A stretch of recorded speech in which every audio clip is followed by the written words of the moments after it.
What if the fall of an empire wasn't just, a standard political shift, but an absolute global human tragedy? Welcome to The Explainer. Today we're diving right into Sayyid Abul Hasan Ali Nadwi's incredibly philosophical text, Islam and the World.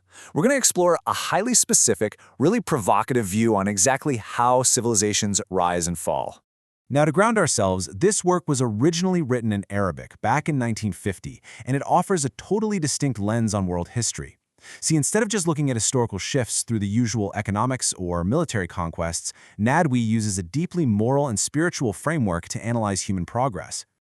As you can see right from the contents here, the book actually takes us on this vast, sweeping chronological journey. It starts by looking way back at the pre-Islamic era in the 6th century, moves right through the advent of the Prophet Muhammad, examines the subsequent Muslim decadence, and culminates in a pretty bold critique of the modern West. So, here's our roadmap for today's explainer. First, a global human tragedy. Second, the age of ignorance. Third, a complete way of life. And finally, the cost of Western leadership. All right, let's jump right into Section 1, a global human tragedy, which forms the author's central thesis. Now, what's really fascinating here is how the author frames the historical decline of Muslim world leadership. He argues that this wasn't just your standard political shift, where one empire simply replaces another. No, he views it as a devastating loss for all of humanity. It's framed as a disaster that, if truly understood, would literally have nations in mourning. The text actually contrasts two core ideas to make this point. Yes, universal law dictates that states naturally rise, decay, and fall. And, well, humanity shouldn't really mourn a king who lived in luxury while ignoring the common good, right? But Nadwi argues this specific decline was completely different. He writes that the collapse of Islamic leadership wasn't just the fall of a state. It was the collapse of a spiritual foundation. He literally likens it to losing the spirit from the physical body of humanity. Moving on to Section 2, the age of ignorance and the 6th century problem. To truly understand where he's coming from, we have to look at the 6th century CE, which the text paints a pretty grim picture of. The author posits that this era was, quote, the darkest phase in the history of our race. According to the book, humanity was essentially walking right along the edge of a precipice, a world that had moved from God-forgetfulness to complete self-forgetting, resulting in total moral anarchy and spiritual inactivity. Tracing his view of this era reveals this massive, simultaneous collapse in both the East and West. He points out that the Roman and Persian empires had sunk into utter moral depravity, with leadership that was just absolutely drunk on power. Meanwhile, the lower classes, they suffered grinding poverty, sweating like cattle under crippling taxation. By the late 6th century, the text claims divine truth was completely extinguished, overshadowed by pagan rites and brutal atrocities. And this brilliantly illustrates the sheer chaos of the era. The text highlights how doctrinal divisions turned Christendom into literal war camps. For instance, there was this brutal schism over the exact nature of Jesus between the Melkite Christians of Syria and the Monophysite Christians of Egypt. The Monophysites insisted on sole divinity, believing his human nature was lost, like a drop of vinegar in the ocean.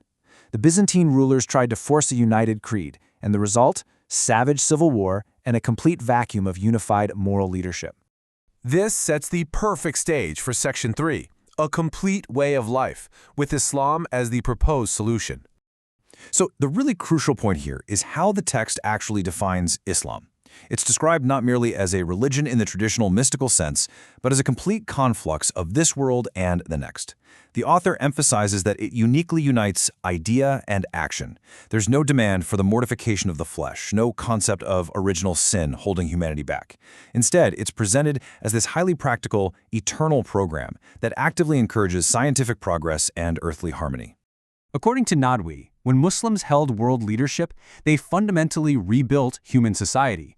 The text claims they emancipated man from slavery and degradation, purified belief and morality, and stimulated this profound love for freedom and creativity. And this was incredibly radical for the time.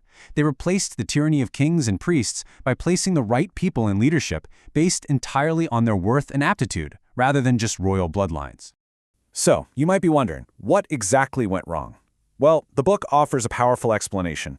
Quoting translator Muhammad Asad, "It was not the Muslims that made Islam great, it was Islam that made the Muslims great." The text argues that the subsequent decline happened because Muslims simply stopped living up to these dynamic ideals. They essentially reduced their faith to a dry husk, a body without a soul.